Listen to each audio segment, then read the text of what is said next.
Welcome back to my channel. അപ്പോൾ ഇന്ന് എൻ്റെ വീട്ടിൽ നോമ്പുതുറ സ്പെഷ്യല് ബീഫ് ബിരിയാണി ആട്ടോ. ചിക്കൻ പൊരിച്ചത്, ബീഫ്, ചോറ്. നമുക്ക് ടേസ്റ്റ് ചെയ്ത് നോക്കാം. എല്ലാവരും വെച്ചിനി നോമ്പുതുറ സ്പെഷ്യൽ എന്താ അതിന് വേണ്ടിയിട്ടാട്ടോ അത് ബീഫ് എടുത്ത് ചോറെടുത്ത് നമുക്ക് ചിക്കൻ പൊരിച്ചെടുക്കാം. എല്ലാവർക്കും വായ കപ്പലോടുണ്ട് അറിയാം മുക്കി.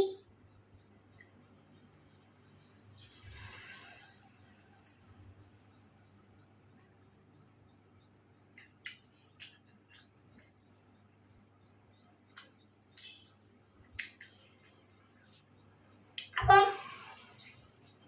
മദ്രസന്ന് കൊണ്ടാട്ടത് ടേസ്റ്റ് ഉണ്ട്.